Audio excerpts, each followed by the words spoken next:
हर दिन आपके अंदर एक चुपचाप युद्ध छिड़ा हुआ है जिसे आप शायद ही महसूस कर पाते हैं। सुबह उठते समय आपके मन में अच्छे इरादे होते हैं, बेहतर बनने की इच्छा होती है, लेकिन दिन के अंत तक आप क्रोध, ईर्ष्या, पछतावे और आलस्य से घिरे आते हैं। क्यों ऐसा लगता है कि कोई अदृश्य शक्ति आपको पीछे खींच रही है, आपको नीचे गिरा रही है और आपको अपनी सर्वश्रेष्ठ जिंदगी जीने से रोक रही है? इसका सच्चाई से भयानक है, शैतान हर दिन आपके आत्मा को अपने प्रभाव में लपेट रहा है बिना आपको इसका एहसास हुए। आज ईमानदार प्रार्थना और अल्लाह की महानता के प्रति अपनी पूरे समर्पण ने उन्हें निराशा से मुक्त कर दिया। उनका उदाहरण अपनाएं, अपनी कमजोरी को अल्लाह के सामने स्वीकारें। उनसे कहें कि आप खोए हुए महसूस कर रहे हैं, लेकिन आप उन पर भरोसा करते हैं। रोना गलत नहीं है, यह दिल को साफ करने का एक तरीका है। अल्लाह आपकी टूटी हुई बातें सुनते हैं, भले ही सारी दुनिया आपके खिलाफ लग रही हो। अल्लाह आपसे, आपकी धड़कन से भी करीब है। इस सबसे एक बात याद रखें, निराशा झूठ है। शैतान चाहता है कि आप इस पर विश्वास करें, रहे हों या जब आप अपने जीवन पर गहराई से सोच रहे हों। आप अपने आत्ममूल्य, अपनी क्षमता और यहां तक कि ये सोचने लगते हैं कि क्या अल्लाह आपकी मेहनत को देख रहे हैं। ऐसा क्यों होता है, खासकर जब आप अच्छा करने की कोशिश करते हैं? ये सिर्फ आपकी कमजोरी नहीं है, ये कुछ और भयानक है। शैतान ठीक समझता है कि कब हमला करना है। वह हमेशा आपके सामने स्पष्ट प्रलोभन नहीं लाता। कभी कभी वह चुपचाप आपके मन में शंका के बीज बोता है। वह फुसफुसाता है कि आप अल्लाह की माफी के लायक नहीं है। आपकी पिछली गलतियां आपको परिभाषित करती हैं और आप कभी भी बदल नहीं सकते। वह जानता है कि अगर वह आपको अपने ऊपर शंका करवा सकता है तो वह आपको हार मानने के करीब पहुंच जाएगा। आपका दिल भारी महसूस होने लगता है, जैसे आपका खुद का मन आपके खिलाफ है। आप सोचने लगते हैं कि जब आप अल्लाह के करीब जाने की कोशिश कर रहे हैं तो भी सकारात्मक रहना क्यों इतना मुश्किल है। शैतान को यह देखने में मजा आता है कि आप अपने विचारों में फंसे हैं और आप सवाल करने लगते हैं कि क्या अल्लाह वास्तव में आपसे प्यार करते हैं या आपके प्रयासों का कोई महत्व है। जब आप इन विचारों में उलझे होते हैं तो आशाहीनता महसूस करना आसान हो जाता है, लेकिन यहां सच्चाई है, अल्लाह आपकी मुश्किलों को देखते हैं। वे आपके चुपचाप लड़ाई और आपके खामोश आंसुओं को जानते हैं। यहां तक कि जब आप सोचते हैं कि आपके प्रयास छोटे हैं तो वे अदृश्य नहीं हैं। आपके हर कदम जो आपको बेहतर बनाने की ओर ले जाते हैं महत्वपूर्ण है, भले ही वे अपूर्ण हो। पैगंबर मोहम्मद सल्लल्लाहु अलैहि वसल्लम ने हमें सिखाया कि अल्लाह उन लोगों को प्यार करते हैं जो अपनी गलतियों के बाद भी माफी मांगते रहते हैं। आपका प्रयास स्वयं एक इबादत है। जब ये विचार आप पर हमला करते हैं तो याद रखें कि ये आपकी वास्तविकता का प्रतिबिंब नहीं है, ये शैतान के चाल है। वह चाहता है कि आप हार मान जाएं, क्योंकि वह जानता है कि जब आप शंका के बावजूद आगे बढ़ते हैं तो आप कितने शक्तिशाली हो जाते हैं। इन कमजोर पलों में आपकी लगातार कोशिश करने की इच्छा सबसे अधिक मूल्यवान होती है। आप सिर्फ अपने विचारों से नहीं बल्कि शैतान की फुसफुसाहटों से भी लड़ रहे हैं। जब भी आप दबाव में महसूस करें तो रुके और गहरी सांस लें। अल्लाह से शरण मांगे, औज़ु बिल्लाहि मिनश शैतानिर रजीम कहें जब तक आपका दिल हल्का ना हो जाए। फिर दुआ करें, अल्लाह से अपनी शंकाओं के बारे में बात करें। उनसे कहें कि आप संघर्ष कर रहे हैं और ताकत मांगे।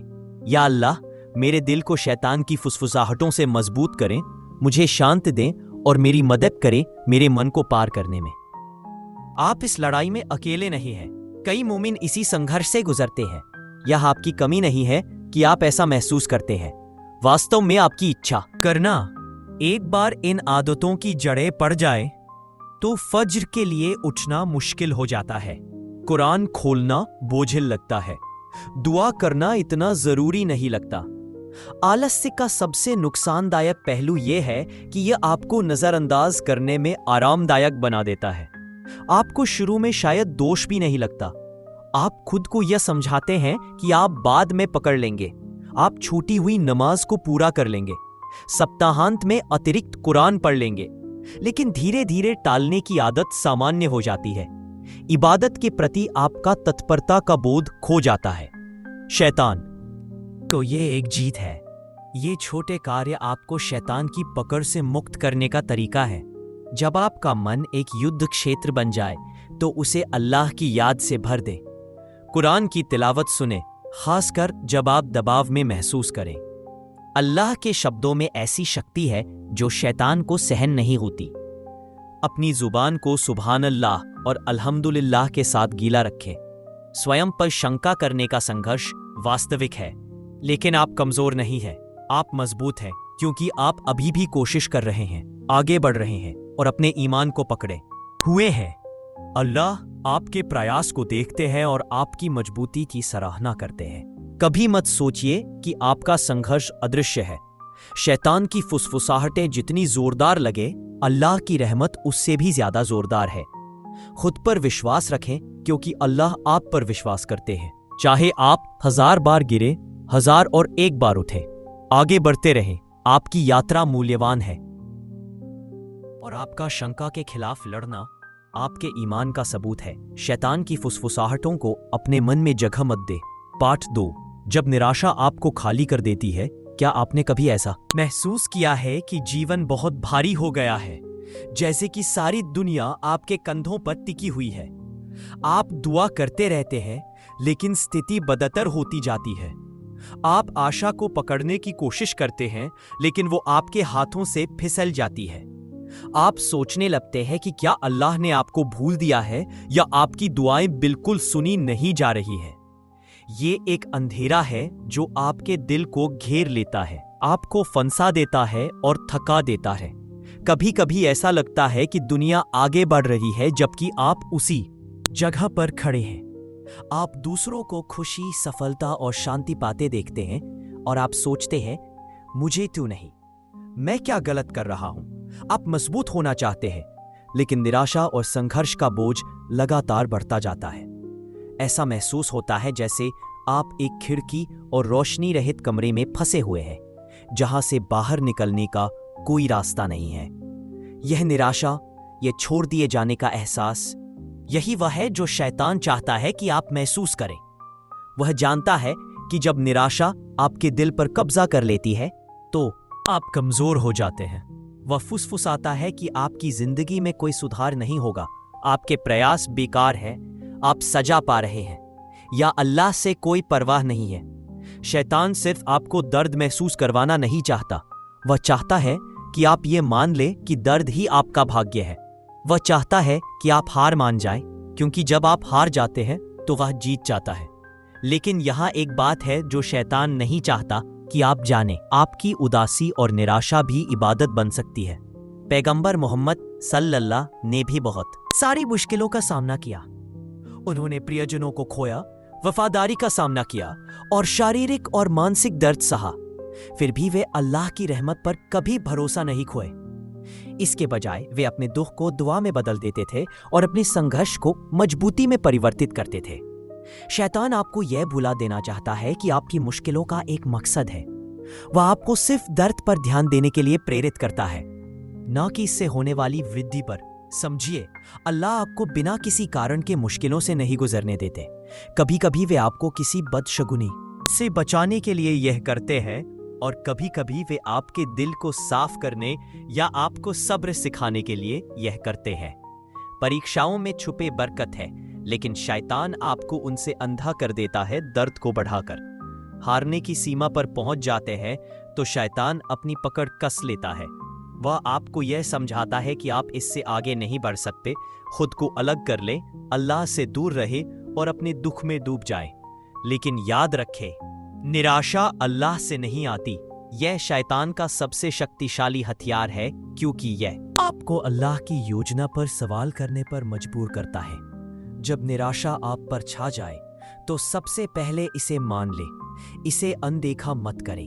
अल्लाह से खुलकर अपनी भावनाओं के बारे में बात करें।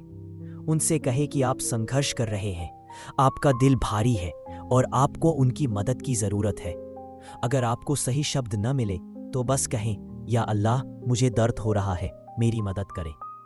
अल्लाह आपकी खामोश प्रार्थनाओं को भी समझते हैं। अपने दिल को अल्लाह के सामने खोलने के बाद यह याद रखें कि मुश्किलें अस्थायी हैं। भले ही आपको रास्ते का अंत नजर न आए, अल्लाह जानते हैं कि आपकी राहत कैसे और कब आएगी। कुरान बार बार हमें यह बताता है कि हर मुश्किल के साथ आसानी भी आती है, न कि मुश्किल के बाद बल्कि मुश्किल के साथ ही। इसका मतलब है कि जब आप परेशानियों का सामना कर रहे हैं तो उसी समय एक समाधान पहले से ही काम में है।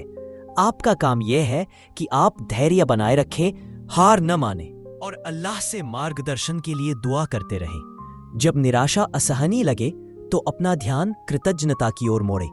अगर पहले थोड़ा मजबूरी महसूस हो तो भी छोटे छोटे वरदानों की सूची बनाएं। क्या आज आपने आंखें खोली? क्या आपके सिर पर छत है? क्या आपके पास बात करने के लिए कोई है? कभी कभी अंधेरा हमें अपने आसपास की छोटी छोटी रोशनियों को भुला देता है। शैतान चाहता है कि आप उस पर ध्यान दें जो आपके पास नहीं है, बजाय इसके कि आप उन चीजों पर ध्यान दें जो आपके पास है।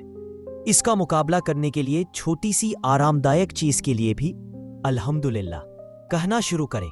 निराशा का एक और शक्तिशाली इलाज है दूसरों की मदद करना। भले ही आपका खुद का दिल टूटा हुआ हो, किसी को फोन करके एक साधारण संदेश भेजना, अपने समुदाय में किसी की मदद करना आपकी रूह को ऊंचा उठा सकता है। शैतान को यह देखकर गुस्सा आता है कि आप दूसरों को उम्मीद दे रहे हैं, क्योंकि यह उसकी पकड़ को कमजोर करता है। जब जीवन आपको घेर ले तो याद रखें पैगंबर यूनुस सलाम उन पर की कहानी। एक मछली के पेट में, अंधेरे में, एकाकीपन में वह निराश नहीं हुए। उन्होंने पुकारा, तेरे सिवा कोई भी ईश्वर नहीं, तू बड़ा है। यकीनन मैं उनमें से था जो जालिम थे। उनकी ईमानदार प्रार्थना और अल्लाह की महानता के प्रति अपनी पूरी समर्पण ने उन्हें निराशा से मुक्त कर दिया। उनका उदाहरण अपनाएं, अपनी कमजोरी को अल्लाह के सामने स्वीकारें। उनसे कहे कि आप खोए हुए महसूस कर रहे हैं, लेकिन आप उन पर भरोसा करते हैं। रोना गलत नहीं है, यह दिल को साफ करने का एक तरीका है। अल्लाह आपकी टूटी हुई बातें सुनते हैं, भले ही सारी दुनिया आपके खिलाफ लग रही हो। अल्लाह आपसे आपकी धड़कन से भी करीब है। इस सब से एक बात याद रखें, निराशा झूठ है। शैतान चाहता है कि आप इस पर विश्वास करें। इस शक्ति को उसे मत दे। आपके दर्द का एक उद्देश्य है और आपकी कहानी अभी भी लिखी जा रही है। आज का अंधेरा कल का उजाला नहीं होने देगा। आगे बढ़ते रहें, चाहे वो एक छोटा सा कदम ही क्यों ना हो। अपने दिल को अल्लाह से जोड़े रखें। जब भी आपको लगे कि आप हार जाएंगे, याद रखें कि अल्लाह कभी उस बंदे को नहीं छोड़ते जो उन्हें पुकारता है। अपने दिल से कहे, अल्लाह मेरे साथ है, मुझे मार्गदर्शन कर रहे हैं और मैं इससे बाहर आऊंगा। ईर्ष्या आपके दिल को ढक ले। क्या आपने कभी यह महसूस किया है कि जब आप किसी और को सफल होते देखते हैं तो आपके दिल में एक तीखा दर्द होता है? आप उन्हें तरक्की करते देखते हैं, उनके सपने पूरे होते देखते हैं, या फिर उन्हें खुश देखते हैं और उनके लिए खुशी की जगह एक कड़वाहट आपके दिल में घुसने लगती है। आप जानते हैं कि ऐसा महसूस करना गलत है, लेकिन यह लगभग अपने आप हो जाता है। आप खुद से पूछने लगते हैं, मेरे साथ क्यों नहीं? वे खास क्यों हैं? मैं भी तो मेहनत करता हूं, शायद इनसे ज्यादा। कभी कभी तो यह उन लोगों के बारे में भी नहीं होता जिन्हें आप जानते हैं। आप सोशल मीडिया पर स्क्रॉल करते हैं और देखते हैं कि लोग अपने परिवार के साथ मुस्कुराते हैं, खूबसूरत जगहों पर घूम रहे हैं या नई कार खरीद रहे हैं। आप उनके पोस्ट पर लाइक करते हैं, कमेंट करते हैं, लेकिन अंदर ही अंदर आपका दिल बेचैन होता है। आप अपने जीवन की तुलना करने लगते हैं और महसूस करते हैं कि आप पीछे रह गए हैं। वही एहसास, वही ईर्ष्या जो आपके दिल को ढंक लेती है, शैतान इससे प्रसन्न होता है। वह तब खुश होता है जब आपका दिल ईर्ष्या का घर बन जाता है, क्योंकि वह जानता है कि अगर ईर्ष्या नियंत्रण से बाहर हो गई तो वह द्वेष, नफरत और दूसरों को चोट पहुंचाने वाले कार्यों का कारण बन सकती है। शैतान ने खुद अल्लाह की नाफरमानी की थी, जब वह नहीं स्वीकार सका कि अल्लाह ने आदम सलाम उन पर को उच्च स्थान दिया था। उसकी ईर्ष्या ने उसे गिरवार कर दिया और अब वह चाहता है कि वही बीमारी आपके दिल में भी फैले। ईर्ष्या न केवल उस व्यक्ति को नुकसान पहुंचाती है जिसे आप ईर्ष्या कर रहे हैं, बल्कि यह आपको अंदर से नष्ट कर देती है। आपके अपने वरदान छोटे से लगने लगते हैं और आपकी उपलब्धियां कमजोर सी दिखने लगती हैं। आप अपने पास जो कुछ है उसे भूल जाते हैं क्योंकि आप उस पर ध्यान देते हैं जो आपके पास नहीं है। आपका दिल भारी हो जाता है और आपका दिमाग उन लोगों के बारे में नकारात्मक विचारों से भर जाता है जिन्होंने आपको कोई नुकसान नहीं पहुंचाया है। ईर्ष्या का सबसे खतरनाक पहलू यह है कि यह गुनगुनाहट और नफरत में बदल सकती है। आप दूसरों की सफलता को नकारने लगते हैं, उनकी उपलब्धियों को छोटा करने लगते हैं या फिर गपशप करके अपने आप को बेहतर महसूस करने की कोशिश करते हैं। शैतान आपको ये फुसलाता है कि अगर आपको उनकी तरह चीजें नहीं मिल सकती तो कम से कम आप उनकी प्रतिष्ठा को धुंधला कर सकते हैं, और यहीं पर ईर्ष्या एक गुनाह बन जाती है। लेकिन यहाँ एक बात सोचने के लिए है, जब आप ईर्ष्या महसूस करते हैं तो ये दूसरे व्यक्ति के बारे में नहीं होता, यह आपके बारे में होता है। ईर्ष्या की जड़ें असुरक्षा और असंतोष में होती है। इस बात में निहित है कि आपको लगता है कि अल्लाह ने जो आपको दिया है वह काफी नहीं है। यह भूल जाना है कि अल्लाह बरकत को अलग अलग तरीकों से बांटते हैं। आप जो किसी और की सफलता देख रहे हैं वह उनका परेशान हो सकता है। आप जो उनकी खुशी देख रहे हैं उसके पीछे छुपी संघर्ष आपको पता नहीं होते। हम केवल लोगों के जीवन के हाइलाइट्स को देखते हैं, उनकी नींदहीन रातों, चुपचाप लड़े गए युद्धों और उनकी उपलब्धियों के लिए किए गए दुआओं को नहीं देखते। और अगर वे सचमुच खुश और बरकतवर हैं तो इसका मतलब यह नहीं है कि आपका समय नहीं आएगा। अल्लाह की बरकतें असीमित हैं। किसी और की सफलता से आपकी क्षमता कम नहीं होती। ईर्ष्या का मुकाबला कैसे करें? सबसे पहले इसे स्वीकारें। झूठे दिखावे से यह गायब नहीं होता। अपने आप से कहे, मैं अभी ईर्ष्या महसूस कर रहा हूं, लेकिन मैं नहीं चाहता कि यह भावना मुझ पर नियंत्रण करे। फिर उस व्यक्ति के लिए दुआ करें जिसे आप ईर्ष्या कर रहे हैं। पहले यह अजीब लग सकता है, लेकिन धीरे धीरे आपका दिल हल्का होने लगेगा। इसके अलावा कृतज्ञता का अभ्यास करें। जब ईर्ष्या आपको घेर ले तो अपने 3 वरदानों की सूची बनाएं जो दूसरे लोगों को पसंद होंगे। यह आपका स्वास्थ्य, आपका परिवार, आपकी ईमानदारी या फिर छोटी छोटी सुखद चीजें हो सकती हैं। शैतान चाहता है कि आप उन चीजों पर ध्यान दें जो आपके पास नहीं है, लेकिन आप उन पर ध्यान दें जो आपके पास है। अंत में उस व्यक्ति को सच्चे दिल से बधाई दें जिसे आप ईर्ष्या करते हैं। अगर वे सफल होते हैं तो उन्हें बधाई दें। अगर वे अपनी उपलब्धियां साझा करते हैं तो उनके साथ खुशी मनाएं। यह सकारात्मक कार्रवाई शैतान की पकड़ को तोड़ती है, क्योंकि वह देखने से I am very sorry for any disruption अभी आपके लिए अच्छी नहीं है। शायद अल्लाह आपको किसी ऐसी चीज से बचा रहे हैं जो आप नहीं देख सकते। अपने विश्वास को बनाए रखें। आपका समय आएगा और आपका रास्ता अभी भी आकार ले रहा है। जब भी आप किसी के वरदान के बारे में नकारात्मक सोचने लगे तो तुरंत अल्लाह से माफी मांगे।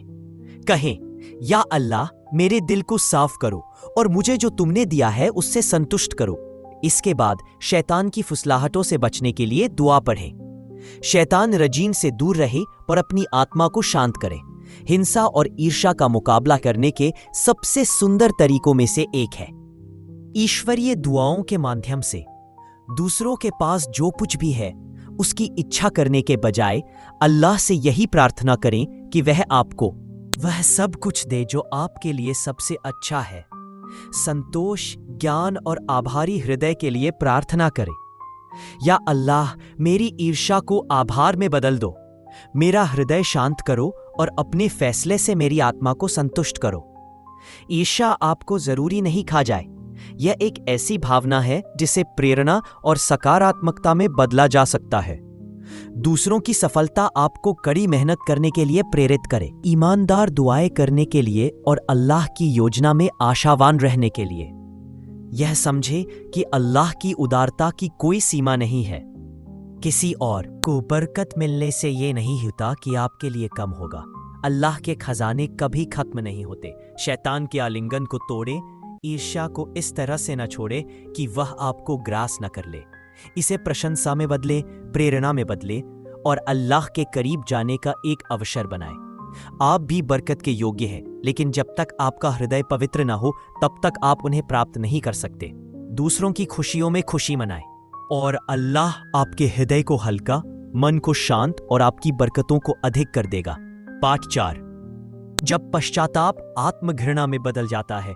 क्या आपने कभी ऐसा महसूस किया है कि आपकी पिछली गलतियां आपको डराती हैं? यह महसूस करते हुए कि कितना भी समय गुजर जाए आप अभी भी खुद को माफ नहीं कर पा रहे। आप उन पलों को बार बार अपने मन में चलाते रहते हैं, जो शब्द बोले, जो निर्णय लिए, जो गलत मोड़ लिए। आप सोचते हैं कि आप कैसे इतने मूर्ख, इतने लापरवाह, इतने कमजोर हो सकते हैं। कभी कभी ऐसा लगता है कि चाहे आप कुछ भी करें, अतीत आपको उस अंधेरे स्थान पर वापस ले जाता है। आप प्रगति करने की कोशिश करते हैं, लेकिन पश्चाताप आपका पीछा करता है जैसे कोई परछाई। यह तब आता है जब आप अपनी विचारों के साथ अकेले होते हैं। याद दिलाता है आपके द्वारा किए गए दर्द, खोए हुए अवसरों या आपके द्वारा खुद या दूसरों को पहुंचाई गई क्षति के बारे में। आप सोचते हैं कि क्या आप कभी इससे बाहर निकल पाएंगे। कभी कभी यह आपको यह महसूस कराता है कि आप खुशी या मुक्ति के योग्य नहीं हैं। आप सोचते हैं से प्यार, अल्लाह मुझे कैसे माफ नहीं कर सकता। इस प्रकार का पश्चाताप सिर्फ गलती पर दुख नहीं है, ये आत्मघृणा है।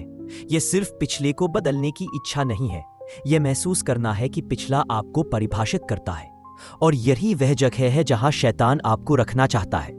शैतान को आपका अपराध बोध नहीं बल्कि आपकी निराशा चाहिए। वह चाहता है कि आप सोचें कि आप मर्जी के बाहर हो, आपके पाप इतने बड़े हैं कि माफ किए जाने लायक नहीं है और आपका भविष्य कभी भी आपके अतीत से बेहतर नहीं होगा। शैतान को आपके सबसे बुरे पलों को याद कराना पसंद है। वह उन्हें तब उठाता है जब आप प्रार्थना करने की कोशिश कर रहे होते हैं, जब आप एक बेहतर इंसान बनने की कोशिश कर रहे होते हैं, जब आप आगे बढ़ने की कोशिश कर रहे होते हैं।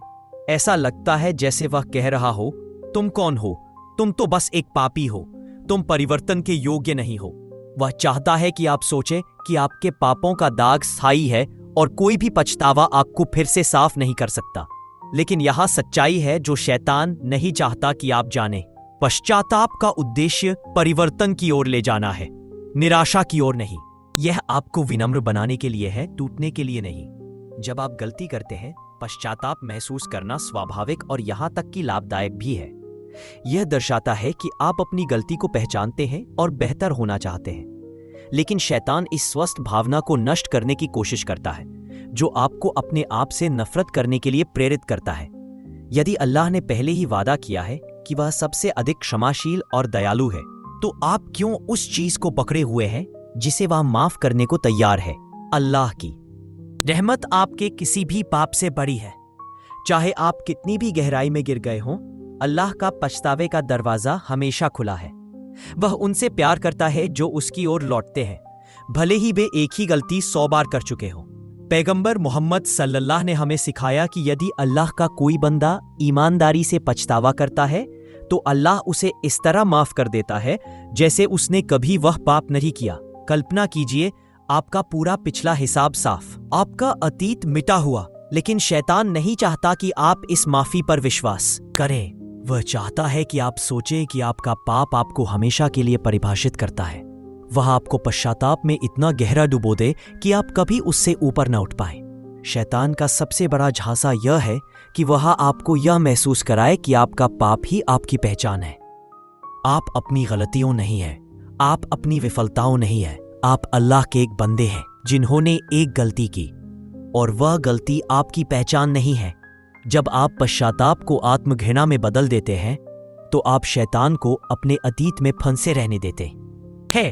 आप ये महसूस करने लगते हैं कि आप परिवर्तन के योग्य नहीं हैं, माफ किए जाने के योग्य नहीं हैं या यहां तक कि कोशिश करने के योग्य भी नहीं हैं। लेकिन अल्लाह की रहमत बहुत विशाल है। उस व्यक्ति की कहानी याद रखें जिसने 99 लोगों को मार डाला और फिर एक और को मारकर उसे 100 कर दिया।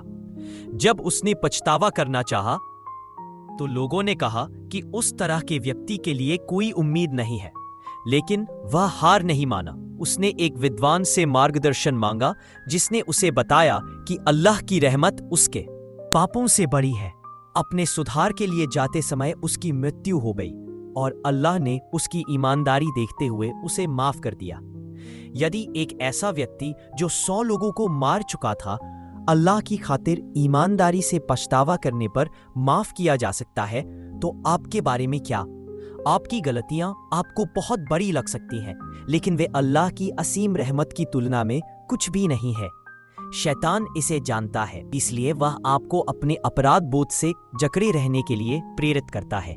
वह चाहता है कि आप सोचें कि आप मुक्ति के योग्य नहीं हैं, ताकि आप मुक्ति की तलाश में कभी कोशिश न करें। जब पश्चाताप अधिक हो तो उसे आत्मनफरत में न बदले, इसके बजाय उसे कार्रवाई की ओर ले जाए। ईमानदार दुआएं करे और अपने दिल को अल्लाह के सामने खोले। कहे, या अल्लाह, मैंने गलतियां की हैं, मैं कमजोर हूं और मैं जो किया उस पर पछताता हूं। कृपया मुझे माफ करें और मुझे बेहतर बनने में मदद करें। ईमानदारी से बोले, बिना कुछ छुपाए। अल्लाह आपकी संघर्षों को, आपके अपराध बोध को और आपके दर्द को जानता है। वह जानता है कि जब आपका दिल पछतावे से दर्द करता है और वह आपके प्रयास की सराहना करता है। कभी कभी यह मददगार होता है कि आप छोटे छोटे अच्छे काम करके स्वयं को मुक्त करें। दान दें, चाहे वह थोड़ा ही क्यों ना हो। किसी की मदद करें, अतिरिक्त नमाज पढ़ें, चाहे वह छोटी ही क्यों ना हो। कुरान पढ़ें, चाहे कुछ ही आयतें हों। ये अच्छे काम धीरे धीरे आपके दिल को हल्का करेंगे और आपको याद दिलाएंगे कि आप अभी भी अल्लाह के प्यार के योग्य हैं और खुद को अकेला ना छोड़ें। शैतान का सबसे बड़ा झांसा ये है कि वह आपको अकेला महसूस कराए। किसी ऐसे व्यक्ति से संपर्क करें जिस पर आप भरोसा करते हो। एक दोस्त, परिवार का सदस्य या अपने समुदाय का कोई व्यक्ति। अपनी भावनाओं को साझा करें और उनसे याद दिलवाएं कि आप अकेले नहीं हैं। हर किसी के पास कुछ ऐसा होता है जिस पर वे पश्चाताप करते हैं। आप अकेले खराब नहीं हैं, आप इंसान हैं। आत्म घृणा से लड़ने का एक सुंदर तरीका है कि आप दूसरों के लिए दुआएं करें जो संघर्ष कर रहे हो। उनकी माफी, उनकी खुशहाली और अल्लाह से उनके बोझ को हल्का करने के लिए प्रार्थना करें। जब आप दूसरों के लिए दुआ करते हैं तो फरिश्ते आपके लिए वही दुआ करते हैं। ये गुनाहगारी के चक्र को तोड़ने का एक तरीका है और उसे स्वयं और दूसरों के प्रति सहानुभूति से बदल देता है।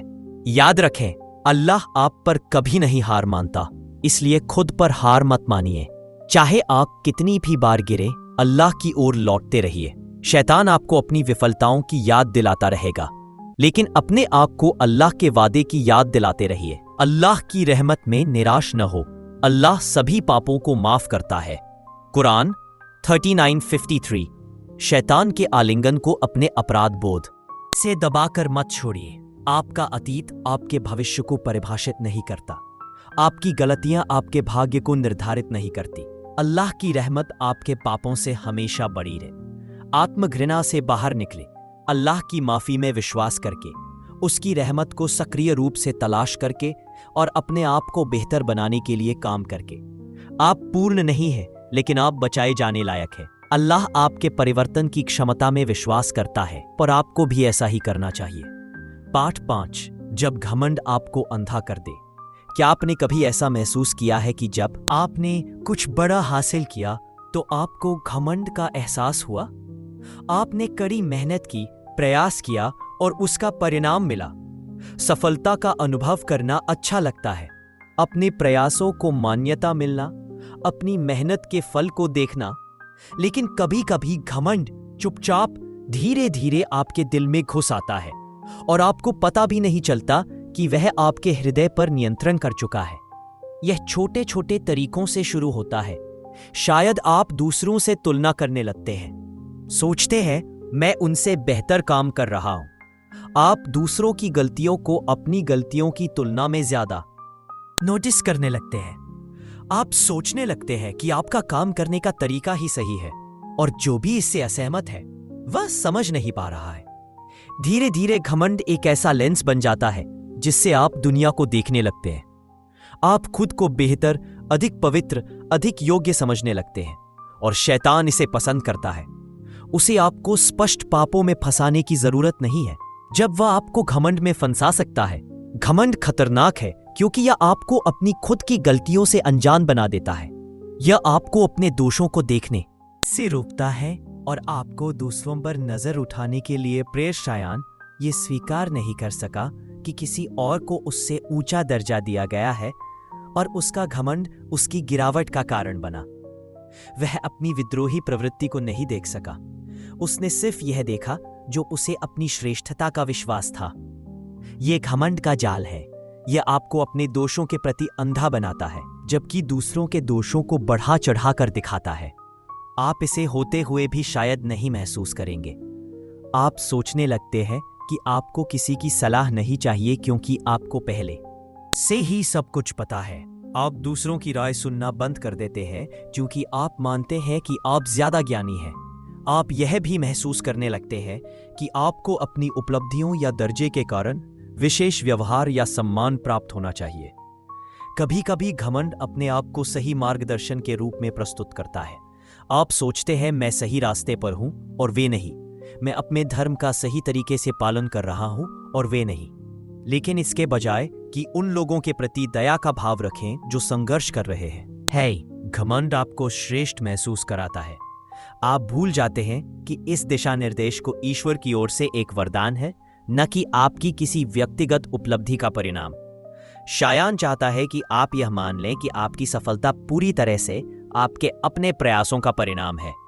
वह चाहता है कि आप ये भूल जाएं कि आपके पास जो भी वरदान है वो ईश्वर से है, चाहे वो आपकी कौशलता, बुद्धिमत्ता, स्वास्थ्य या स्थिति हो। इनमें से कुछ भी ईश्वर की कृपा के बिना संभव नहीं होता। जिस क्षण आप पूरा श्रेय स्वयं को देने लगते हैं, आप शायान के जाल में फंस जाते हैं। घमंड का सबसे विनाशकारी प्रभाव यह है कि यह आपको क्षमा मांगने से दूर कर देता है। आप खुद को यह समझाने लगते हैं कि आप ठीक कर रहे हैं, कि आपके अच्छे कार्य आपकी गलतियों को पार कर जाते हैं। जब कोई आपकी गलतियों को इंगित करता है तो आप रक्षात्मक हो जाते हैं। बजाय स्वयं पर प्रतिबिंबित करने के, आप बहस करते और अपने कार्यों का औचित्य साबित करने की कोशिश करते हैं। घमंड न केवल आपको अभिमानी बनाता है बल्कि वह आपको विकास के प्रति प्रतिरोधी भी बनाता है। फिरौन की कहानी याद कीजिए। उसे अपार शक्ति और संपत्ति प्राप्त थी, लेकिन उसका घमंड उसे यह घोषित करने पर ले गया, मैं ही तुम्हारा सर्वोच्च भगवान हूं। कुरान 16:24। वह यह नहीं समझ सका कि उसकी शक्ति अस्थायी थी और ईश्वर की ओर से दी गई थी। अंततः उसका घमंड उसकी गिरावट का कारण बना और उसकी विरासत असफलता और पश्चाताप की बन गई। पैगंबर मोहम्मद सल्लल्लाहु अलैहि वसल्लम ने हमें चेतावनी दी, जिसके दिल में एक परमाणु के बराबर भी घमंड होगा वह जन्नत में नहीं जाएगा। सही मुस्लिम। यही कारण है कि घमंड इतना खतरनाक है। ये सिर्फ श्रेष्ठता का एहसास करना नहीं है, ये सच्चाई को अस्वीकार करना और दूसरों को नीचा समझना है। जब आपको यह स्वयं सम्मान की भावना आती है, वह छोटी सी आवाज जो कहती है कि आप दूसरों से ऊपर हैं, तो उसे पहचान ले कि यह शायान का आलिंगन है। घमंड से लड़ने की सबसे कठिन बातों में से एक ये है कि इसे मानना है। मैं गलत था कहना असहज होता है।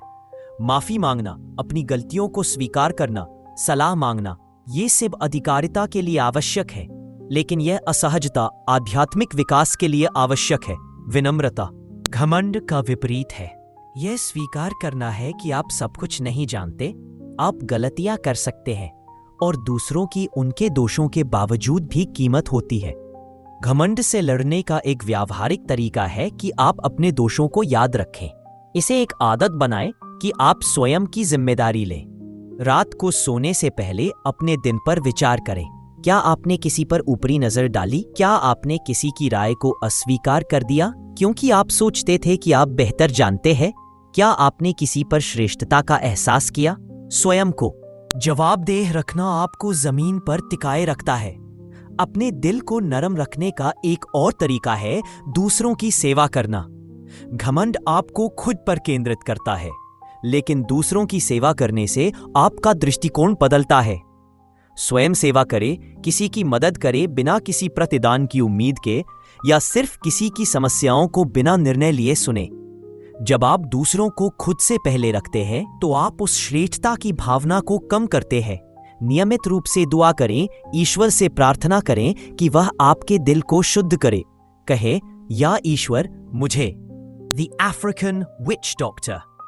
The kingdom of Lumadi lay nestled between sprawling savannas and towering baobab trees. Its people, proud and resilient, thrived under the steady reign of King Kalani. The king's palace, built from golden stone and adorned with intricate carvings, shimmered under the blazing sun, a symbol of the kingdom's prosperity. Yet, beneath the surface of this seemingly peaceful realm, dark whispers began to stir. Machumba, the royal witch doctor, stood on the palace's highest terrace, her eyes scanning the horizon. She was a figure of mystery, her tall frame draped in flowing robes made of fine woven fabric, adorned with charms and talismans. Her staff, carved from ancient ebony wood, was a constant companion, said to hold the power of the ancestors themselves. For years, Machumba's magic had protected the royal family. She had woven spells into the palace walls, cast blessings over the land, and invoked the favor of the spirits for King Kalani's continued reign. But खुद से उस व्यक्ति की ओर मोड़ती है जिन्होंने आपको सब कुछ दिया है। अगर कोई आपको सही करता है या सलाह देता है तो उसे शांतिपूर्वक स्वीकार करें। अगर आप पूरी तरह सहमत नहीं है तो भी उनकी चिंता के लिए उन्हें धन्यवाद दें। उनके शब्दों पर बिना तुरंत अस्वीकार किए परावर्तन करें। कभी कभी घमंड हमें रक्षात्मक बना देता है, लेकिन विनम्रता हमें सुनना और सीखना सिखाती है। याद रखें, जितना आप ईश्वर के सामने विनम्र होते हैं उतना ही वह आपको ऊंचा उठाता है। असली महानता श्रेष्ठता महसूस करने के बारे में नहीं है, यह ईश्वर के करीब होने के बारे में है, चाहे आपकी स्थिति या उपलब्धियां कुछ भी हों। विनम्रता आपके दिल को नरम रखती है, जबकि घमंड उसे कठोर बनाता है। जब भी आपको घमंड की भावना बढ़ते हुए महसूस हो तो गंभीर परिणामों को याद रखें जो शायान पर पड़े। उसके घमंड ने उसे आदम अलैहिस्सलाम के सामने झुकने से इनकार कर दिया और उसके अभिमान ने उसे शाश्वत अपमान की ओर ले गया। घमंड ने शायान को मजबूत नहीं बनाया, उसने उसका विनाश किया। शायान के आलिंगन से अंधा न होइए, अपनी कमजोरियों के प्रति वह व्यक्ति बनिए जो अपनी कमियों को पहचानता है और सुधार के लिए सक्रिय रूप से काम करता है। अभिमान के बजाय विनम्रता, हकदारी के बजाय कृतज्ञता और श्रेष्ठता के बजाय दया चुनिए। जब आप घमंड पर विजय पाते हैं तो आप अपने दिल को ईश्वर के मार्गदर्शन के लिए खोलते हैं और अपनी आत्मा को शायान की पकड़ से बचाते हैं। पाठ 6। जब क्रोध आपकी आत्मा को निगल जाए। क्या आपने कभी ऐसा महसूस किया है कि क्रोध आपके पूरे होने पर कब्जा कर लेता है? एक क्षण आप शांत हैं और अगले क्षण एक शब्द, एक छोटा सा इशारा या एक छोटी सी असुविधा आपको बिगाड़ देती है। आपका दिल धड़कने लगता है, आपका दिमाग क्रोध से भर जाता है और आपको पहले ही पता नहीं चलता कि आपने जो शब्द नहीं कहना चाहते थे वो आपके मुंह से बाहर आ चुके हैं। आप अपने दोस्त, परिवार या यहां तक कि एक अजनबी पर चोट पहुंचाते हैं और जब सब कुछ खत्म हो जाता है तो पश्चाताप आपको ढक लेता है। आप सोचते हैं, मैंने इसे इस बिंदु तक क्यों आने दिया? क्रोध शक्तिशाली है। यह आपको एक दयालु और सहनशील व्यक्ति से एक अनजान व्यक्ति में बदल सकता है। आप शायद अपने क्रोध को उचित समझते हो, सोचते हो कि दूसरा व्यक्ति आपकी प्रतिक्रिया के लायक था, लेकिन बाद में जब आप शांत हो जाते हैं तो आप यह सवाल करने लगते हैं कि क्या यह वास्तव में इसके लायक था? कभी कभी क्रोध के क्षणों से हुए नुकसान का असर क्रोध से भी लंबे समय तक रहता है। शायान यह जानता है, वह समझता है कि अगर वह आपको नियंत्रण खोने पर मजबूर कर सकता है तो उसने पहले ही जीत हासिल कर ली है। पैगंबर मोहम्मद सल्लल्लाहु अलैहि वसल्लम ने कहा, क्रोध शायान से है। इसे सोचिए, क्रोध खुद में बुराई नहीं है, लेकिन यह आपको कैसे नियंत्रित करता है, यही पर शायान कदम रखता है। वह आपको सिर्फ गुस्सा महसूस करने नहीं देता, बल्कि आपको उस पर कार्य करने के लिए प्रेरित करता है। दूसरों को चोट पहुंचाने के लिए, रिश्तों को तोड़ने के लिए और अपने क्रोध में गुनाह करने के लिए। शायान की एक रणनीति है। वह जानता है कि जब आप क्रोधित होते हैं तो आपका तर्क और सोच पीछे छूट जाते हैं। ऐसा लगता है जैसे आपका दिल और दिमाग धुंधला हो गया है और आपको सिर्फ प्रतिक्रिया करने की इच्छा पर ध्यान जाता है। वह चाहता है कि आप अपना संयम खो दें, कठोर शब्द कहे और वे टिप्पणियां करे जिन्हें आप वापस नहीं ले सकते। वह आपके रिश्तों, आपकी प्रतिष्ठा और आपकी आंतरिक शांति को बर्बाद करना चाहता है। क्या आपने कभी ध्यान दिया है कि शायान आपको तब सबसे ज्यादा लक्षित करता है जब आप तनाव में होते हैं, थके हुए होते हैं या पहले से ही अधिक भारित महसूस कर रहे होते हैं? वह जानता है कि जब आप भावनात्मक रूप से कमजोर होते हैं तो क्रोध आसानी से जड़ पकड़ लेता है। वह छोटी छोटी फुसफुसाहट से शुरुआत करता है, किया होगा, लेकिन आपने वास्तव में क्या हासिल किया? अक्सर आपका क्रोध चोट, निराशा और टूटे विश्वास का एक रास्ता छोड़ जाता है। उत्तेजना के बाद अपराध बोध आपको घेर लेता है। आप ये सोचने लगते हैं कि क्यों आपने शाया को इस तरह आपको हैरान करने दिया। आप प्यार वाले की आंखों में चोट को याद करते हैं जो तनाव बना रहता है, और वह अजीब सन्नाटा जो बाद में पड़ता है। ये सिर्फ रिश्तों के नुकसान से नहीं है कि आपको दुख होता है, ये आपकी अपनी आत्मा के नुकसान से भी है। आपको गहराई से पता है कि किया होगा, लेकिन आपने वास्तव में क्या हासिल किया? अक्सर आपका क्रोध चोट, निराशा और टूटे विश्वास का एक रास्ता छोड़ जाता है। उत्तेजना के बाद अपराध बोध आपको घेर लेता है। आप यह सोचने लगते हैं कि क्यों आपने शायान को इस तरह आपको हैरान करने दिया। आप प्यार वाले की आंखों में चोट को याद करते हैं जो तनाव बना रहता है, और वह अजीब सन्नाटा जो बाद में पड़ता है। यह सिर्फ रिश्तों के नुकसान से नहीं है कि आपको दुख होता है, यह आपकी अपनी आत्मा के नुकसान से भी है। आपको गहराई से पता है कि अपना तेज खोना एक मोमिन के चरित्र के विपरीत है।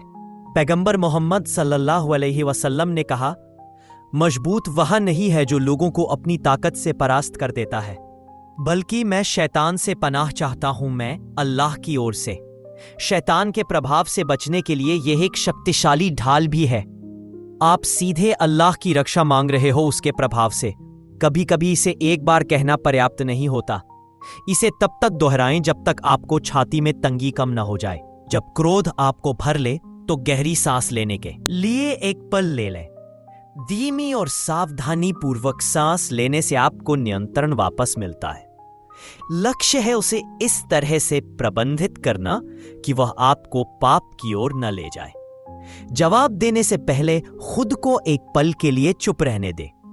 अक्सर वह ठहराव आपको ऐसा कहने से बचाता है जो आप बाद में पछताएंगे। जब स्थिति समाप्त हो जाए तो यह सोचें कि आपका क्रोध क्या चीज ने ट्रिगर किया। क्या वास्तव में उस प्रकार प्रतिक्रिया करने के लायक था? क्या आपने घमंड या अहंकार को नियंत्रण में लिया?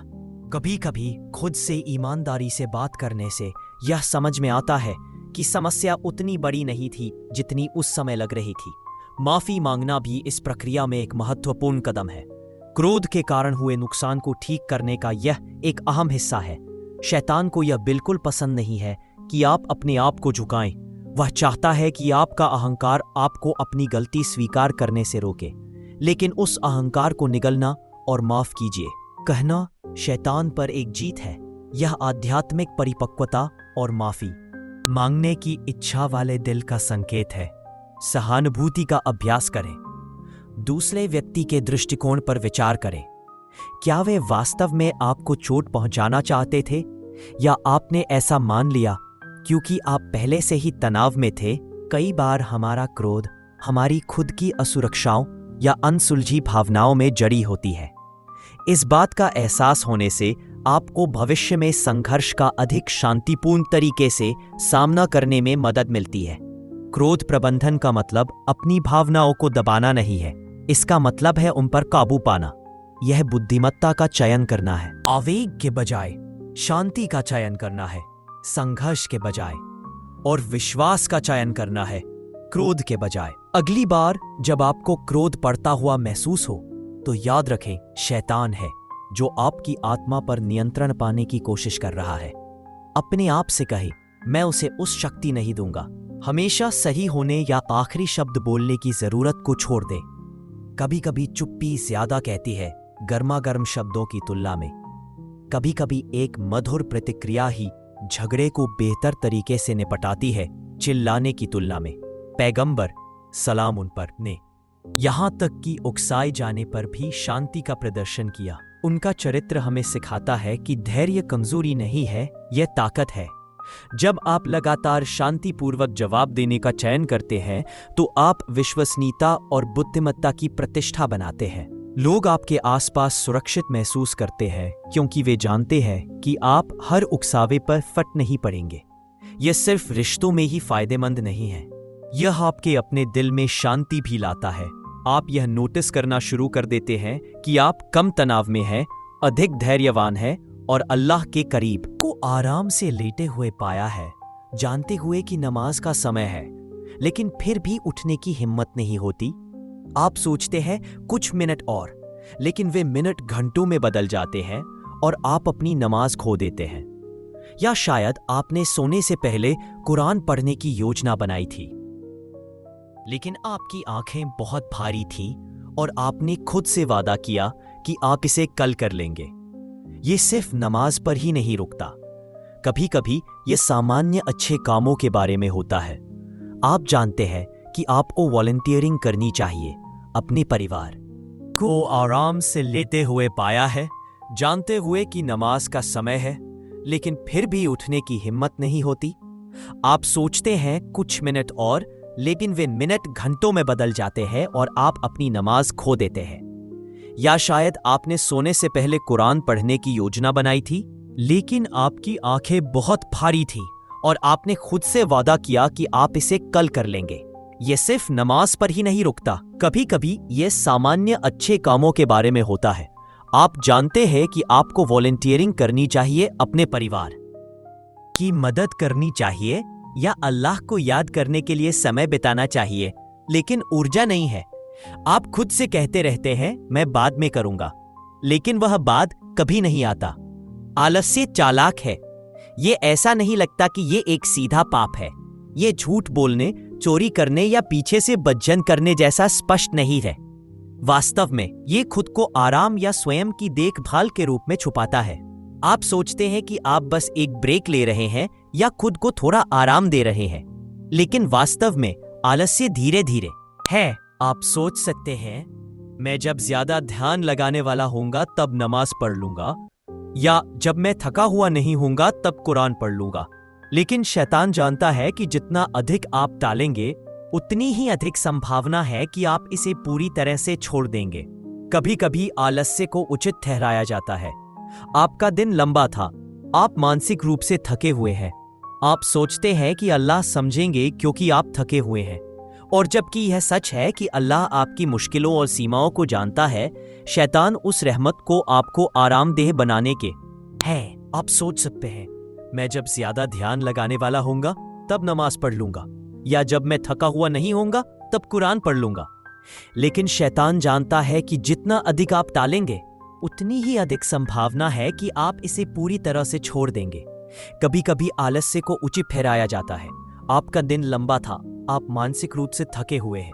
आप सोचते हैं कि अल्लाह समझेंगे क्योंकि आप थके हुए हैं, और जबकि यह सच है कि अल्लाह आपकी मुश्किलों और सीमाओं को जानता है, शैतान उस रहमत को आपको आरामदेह बनाने के लिए इस्तेमाल करता है।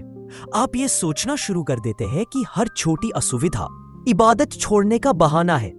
पैगंबर मोहम्मद सलाम उन पर ने हमें अपने ईमान में आलस्य के बारे में चेतावनी दी। उन्होंने हमें इससे बचने के लिए अल्लाह की शरण मांगना सिखाया। वे कहते थे, अल्लाह मैं तुमसे चिंता और दुख, कमजोरी और आलस्य से शरण चाहता हूं। जब आप इस बारे में सोचते हैं तो आलस्य बस ऐसे ही नहीं होता। ये आमतौर पर छोटी आदतों से शुरू होता है। रात को ज्यादा देर तक जागना, मनोरंजन में अति करना, अपनी दिनचर्या की अनदेखी करना, एक बार इन आदतों की जड़ें पड़ जाएं, तो फज्र के लिए उठना मुश्किल हो जाता है। कुरान खोलना बोझिल लगता है, दुआ करना इतना जरूरी नहीं लगता। आलस्य का सबसे नुकसानदायक पहलू यह है कि यह आपको नजरअंदाज करने में आरामदायक बना देता है। आपको शुरू में शायद दोष भी नहीं लगता। आप खुद को यह समझते हैं कि आप बाद में पकड़ लेंगे। आप छूटी हुई नमाज को पूरा कर लेंगे, सप्ताहांत में अतिरिक्त कुरान पढ़ लेंगे। लेकिन धीरे धीरे टालने की आदत सामान्य हो जाती है। इबादत के प्रति आपका तत्परता का बोध खो जाता है। शैतान यही रुकता नहीं। एक बार जब आलस्य आदत बन जाता है तो वह आपको इसे उचित ठहराने के लिए मजबूर करता है। आप सोच सकते हैं यह इतना बुरा नहीं है, मैं अभी भी एक अच्छा इंसान हूं, या अल्लाह जानता है मेरा दिल और वह जानता है कि मैं बस थका हुआ हूं। ये विचार खतरनाक है क्योंकि वे एक मानसिकता बनाते हैं जहां आप अपने कार्यों के प्रति जवाबदेह नहीं महसूस करते। क्या आपने कभी ध्यान दिया है कि जब आप किसी चीज में जुनून रखते हैं तो आप थके हुए होने पर भी उसे करने के लिए ऊर्जा ला लेते हैं। आप रात को देर तक जागकर एक श्रृंखला देख सकते हैं या सोशल मीडिया पर स्क्रॉल कर सकते हैं, लेकिन जब नमाज या दुआ की बात आती है तो वही ऊर्जा नहीं होती। यह बस एक संयोग नहीं है। शैतान दुनियाई चीजों को अधिक आकर्षक बनाता है क्योंकि वह जानता है कि वे आपको अल्लाह से दूर रखते हैं। यह जानना महत्वपूर्ण है कि आलस्य पर काबू पाना सिर्फ अच्छे काम करने को मजबूर करने के बारे में नहीं है, ये आपके मानसिकता को बदलने के बारे में है। खुद को याद दिलाएं कि इबादत एक अस्थायी है लेकिन अनुशासन स्थिर है। भले ही आपका दिल पूरी तरह से जुड़ा ना हो, फिर भी प्रयास करें। अल्लाह आपको न केवल पूर्ण कार्य के लिए बल्कि उसे करने के प्रयास के लिए भी पुरस्कृत करता है। जब आप सुबह उठते हैं और आपका शरीर हिलने से इनकार करता है तो खुद को याद दिलाएं कि फजर की नमाज समय पर पढ़ने की मिठास। ये सोचें कि फरिश्ते आपकी नमाज का गवाह है और ये आपके पूरे दिन का टोन सेट करता है। जब आप कुरान पढ़ने के लिए बहुत थके हुए महसूस करते हैं तो बस एक अस्थाई है लेकिन अनुशासन स्थिर है। भले आपका दिल पूरी तरह से जुड़ा ना हो, फिर भी प्रयास करें। अल्लाह आपको न केवल पूर्ण कार्य के लिए बल्कि उसे करने के प्रयास के लिए भी पुरस्कृत करता है। जब आप सुबह उठते हैं और आपका शरीर हिलने से इनकार करता है तो खुद को याद दिलाएं कि फज्र की नमाज समय पर पढ़ने की मिठास। ये सोचें कि फरिश्ते आपकी नमाज का गवाह है और यह आपके पूरे दिन का टोन सेट करता है। जब आप कुरान पढ़ने के लिए बहुत थके हुए महसूस करते हैं तो बस एक आयत से शुरू करें। कभी कभी ये छोटी शुरुआत आलस्य की पकड़ को तोड़ने के लिए पर्याप्त होती है। इसके अलावा अपने शारीरिक स्वास्थ्य का ध्यान रखें। कभी कभी आलस्य खराब नींद या आहार के कारण कम एनर्जी से बढ़ता है। आराम को प्राथमिकता दें, स्वस्थ खाएं और व्यायाम करें। पैगंबर सलाम उन पर ने हमें अपने शरीर का ध्यान रखने के लिए प्रेरित किया क्योंकि वे अल्लाह की ओर से एक अमानत है। एक स्वस्थ शरीर एक स्वस्थ आत्मा का समर्थन करता है। छोटे कदमों की शक्ति को कम मत समझिए। अगर आप पूरे सूरे पढ़ने के लिए तैयार नहीं है तो कुछ आयतें पढ़ें। अगर आप अतिरिक्त नफल नहीं पढ़ सकते तो अपनी फर्ज नमाज को समय पर पूरा करने पर ध्यान दें। प्राप्य लक्ष्य सेट करें और उन पर बनाएं। चाबी है स्थिरता। अल्लाह छोटे कार्यों को स्थिरता से किए जाने पर बड़े कार्यों की तुलना में अधिक पसंद करता है। यह काम बेतरतीब ढंग से किया जाता है। एक और महत्वपूर्ण रणनीति यह है कि आप अपने आसपास पूजा पाठ की याद दिलाने वाली चीजों से घिरे रहें। अपने कमरे में कुरान के आयतों को टांग दें। सोशल मीडिया पर ऐसे पेज फॉलो करें जो आपको अल्लाह की याद दिलाते रहें। आम कामों को करते हुए इस्लामिक व्याख्यान सुने।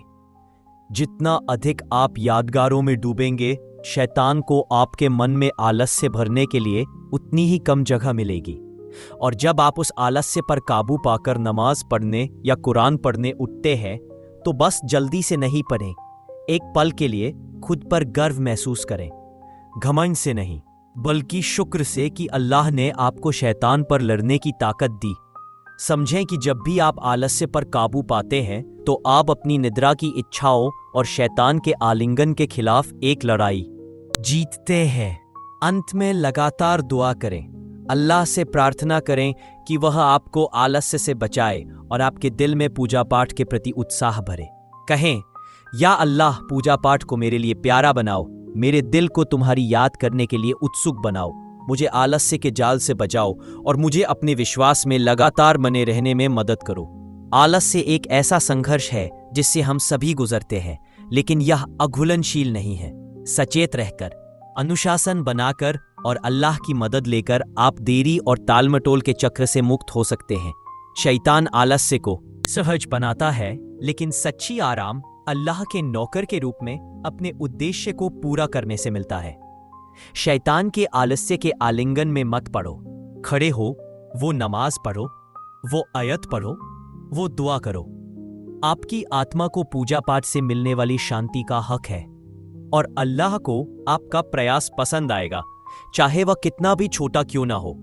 पाठ 8, जब गपशप हानि रहित लगे। क्या आपने कभी ऐसी बातचीत में भाग लिया है जहां किसी ने दूसरे व्यक्ति के दोषों के बारे में बात करना शुरू कर दिया और आप बस सहमति में? नहीं लगता। ये आनंददायक तक लग सकता है, जैसे रहस्य साझा करना, सच्चाई उजागर करना या सामान्य नाराजगी पर आधारित बातचीत। ये हानि रहित लगता है, खासकर जब आपके आसपास के सभी व्यक्ति भी यही कर रहे हों। आप खुद को ये समझाते हैं कि आप कुछ गलत नहीं कह रहे हैं क्योंकि ये तथ्यों पर आधारित है, या फिर सोचते हो कि ये तो छोटी बात है, वे कभी नहीं जान पाएंगे। लेकिन यहां सच्चाई है, गपशप हानि रहित बातचीत नहीं है, ये आपकी आत्मा के लिए जहर है। पैगंबर मोहम्मद सल्लल्लाहु ने इस तरह परिभाषित किया, अपने भाई। नहीं लगता। यह आनंददायक तक लग सकता है, जैसे रहस्य साझा करना, सच्चाई उजागर करना या सामान्य नाराजगी पर आधारित बातचीत। यह हानि रहित लगता है, खासकर जब आपके आसपास के सभी व्यक्ति भी यही कर रहे हों। आप खुद को यह समझाते हैं कि आप कुछ गलत नहीं कह रहे हैं क्योंकि यह तथ्यों पर आधारित है, या फिर सोचते हो कि यह तो छोटी बात है, वे कभी नहीं जान पाएंगे। लेकिन यहां सच्चाई है, गपशप हानि रहित बातचीत नहीं है, यह आपकी आत्मा के लिए जहर है। पैगंबर मोहम्मद सल्लल्लाहु अलैहि वसल्लम ने गपशप को इस तरह परिभाषित किया कि बारे में ऐसी बात करना जो वह पसंद न करे। जब सहाबा ने पूछा, अगर मैं जो कह रहा हूं वह सच है, तो पैगंबर सल्लम ने कहा, अगर जो कह रहे हो वह सच है तो तुमने उसकी पीठ पीछे बात की है, और अगर यह सच नहीं है तो तुमने उसकी बदशुहरत की है। सही मुस्लिम। इस पर विचार करें, यहां तक कि जब आप सच्चाई बोल रहे हो, लेकिन अगर यह ऐसी बात है जो वह व्यक्ति पसंद नहीं करता, तो यह अभी भी गपशप है। शैतान आपकी इच्छाओं को ऐसे मोड़ता है कि गपशप सामाजिक बातचीत का सामान्य हिस्सा लगने लगता है। वह आपको यह समझाएगा कि आप बस अपनी नाराजगी निकाल रहे हैं या फिर किसी के दोषों की चर्चा उनके ही भले के लिए कर रहे हैं। लेकिन जैसे ही आपके शब्दों का इरादा उजागर करने, छोटा करने या आलोचना करने का होता है, यह गपशप में बदल जाता है। गपशप के सबसे खतरनाक पहलुओं में से एक यह है कि यह एक बार शुरू होने के बाद कितना लत बन जाता है। इसे रोकना मुश्किल होता है। ऐसा लगता है कि किसी के व्यवहार की विवेचना करना, उनके इरादों का अनुमान लगाना या उनके निजी जीवन की चर्चा करना संतोषजनक है। शैतान गपशप को सहज बनाता है क्योंकि यह आपको अपने दोषों को देखने से बचाता है। जब आप दूसरों पर उंगली उठा रहे होते हैं तो आप अपनी गलतियों को सुविधाजनक रूप से अनदेखा कर देते हैं। क्या आपने कभी ध्यान दिया है कि जब आप नाराज, ईर्ष्यालु या असुरक्षित महसूस करते हैं तो शैतान आपको गपशप की ओर धकेलता है? आपने किसी के साथ खराब बातचीत की होगी और अचानक उनके पीछे बात करना एक तरह का सामना करने का तरीका लगने लगता है। आप किसी की सफलता से नाराज हो सकते हैं या फिर उनकी आदतों से परेशान हो सकते हैं, इसलिए आप दूसरों के साथ उनके बारे में शिकायत करते हैं। लेकिन यह हानिरहित नहीं है, यह दूसरे के सम्मान के खिलाफ आपके अहंकार को बढ़ावा देता है। आप ये सोचिए कि अगर आपको पता चले कि लोग आपके दोषों के बारे में आपकी पीठ पीछे बात कर रहे हैं तो आपको कैसा लगेगा? अगर आपको पता चले कि आपके दोस्त या सहकर्मी आपकी गलतियों के बारे में लंबी बातचीत कर रहे हैं बिना आपको समझाने का मौका दिए, तो क्या आपको दर्द होगा? क्या आप विश्वासघात का हैं कि कहीं आप उनके बारे में भी पीछे बात नहीं करते? ये दिल टूटने वाला है कि आप समझें कि आप किसी और के दर्द का कारण बन सकते हैं बिना उसे पता चले। आपके शब्द जो आपने नाराजगी के पल में बोले किसी और को अपमानित, अकेला या निर्णय का शिकार महसूस करा सकते हैं। शैतान तब जीतता है जब आपके शब्दों से विश्वास, संदेह या विभाजन पैदा होता है। गपशप सिर्फ दूसरों को नहीं, आपको भी आध्यात्मिक रूप से नुकसान पहुंचाता है। पैगंबर सल्लल्लाहु ने चेतावनी दी कि पीठ पीछे बात करना मरे हुए भाई का मांस है कि कहीं आप उनके बारे में भी पीछे बात नहीं करते। यह दिल टूटने वाला है कि आप समझें कि आप किसी और के दर्द का कारण बन सकते हैं बिना उसे पता चले। आपके शब्द जो आपने नाराजगी के पल में बोले किसी और को अपमानित, अकेला या निर्णय का शिकार महसूस करा सकते हैं। शैतान तब जीतता है जब आपके शब्दों से विश्वास, संदेह या विभाजन पैदा होता है। गपशप सिर्फ दूसरों को नहीं, आपको भी आध्यात्मिक रूप से नुकसान पहुंचाता है। पैगंबर सल्लल्लाहु अलैहि ने चेतावनी दी कि पीठ पीछे बात करना मरे हुए भाई का मांस खाने जैसा है। सूरा अल हुजुरात 49:12। यह तीखी, भयानक छवि है जो दिखाती है कि गपशप कितना घृणित है। आप शारीरिक रूप से किसी को नुकसान पहुंचाने के बारे में सोचेंगे भी नहीं, लेकिन गपशप उन्हें भावनात्मक और आध्यात्मिक रूप से नुकसान पहुंचाता है। यह एक चुपचाप चलने वाला हथियार है जो प्रतिष्ठा और संबंधों को बिना किसी दिखने वाले घाव के नष्ट कर देता है। गपशप पर काबू पाने के सबसे कठिन हिस्सों में से एक यह समझना है कि यह कितना सामान्य हो गया है। यह हर जगह है, परिवार के मेले में, काम पर, दोस्तों। आप बहुत बोलते हो। यह इसलिए नहीं कि आप जोर से बोलते हो, बल्कि इसलिए कि आपको चोट पहुंची है। आप उत्तेजित हो, अकेले महसूस कर रहे हो, या फिर आप समझने की कोशिश कर रहे हो। लेकिन मैं आपको ऐसी बात बताऊंगा जो कभी किसी ने नहीं बताई। हर बार जब आप गलत व्यक्ति के सामने खुलकर बात करते हो तो आपके शांति का एक टुकड़ा चुरा लिया जाता है। इसीलिए आपकी योजनाएं असफल होती है। इसीलिए आपका दिल बातचीत के बाद भारी महसूस करता है। इसीलिए लोग आपके बारे में बहुत कुछ जानते हैं, लेकिन आपके लिए बहुत लगे। यदि आपको पता चले कि आप किसी के बारे में नकारात्मक बात करने वाले हैं जो मौजूद नहीं है, तो रुके। खुद से पूछें, क्या मैं यह बात तब भी कहूंगा अगर वे यहां खड़े हों? अगर जवाब नहीं है तो अपने आप को रोकें। अगर आप ऐसे समूह में हैं जहां गपशप शुरू हो चुका है, तो बातचीत को दूसरी दिशा में मोड़े। आपको बड़ा नाटक करने या सबको डांटने की जरूरत नहीं है। बस सूक्ष्मता से विषय बदलें। आप उस व्यक्ति के बारे में कुछ सकारात्मक कह सकते हैं या फिर पूरी तरह से अलग विषय पर आ सकते हैं। कभी कभी बस गपशप के प्रवाह को तोड़ना पर्याप्त होता है। जब आप समझते हैं कि आपने पहले ही गपशप कर लिया है, तो शैतान को मत देने दीजिए। यह ठीक करने के लिए बहुत देर हो चुकी है। तुरंत अल्लाह से माफी मांगे। कहे, या अल्लाह, मैंने अपने भाई बहन के बारे में बुरी बातें कही, मुझे माफ करो और मुझे बेहतर करने का मार्गदर्शन करो। फिर अगर संभव हो तो माफी मांगने का प्रयास करें। उस व्यक्ति के बारे में सकारात्मक बातें कहें और उचित होने पर सीधे माफी मांगे।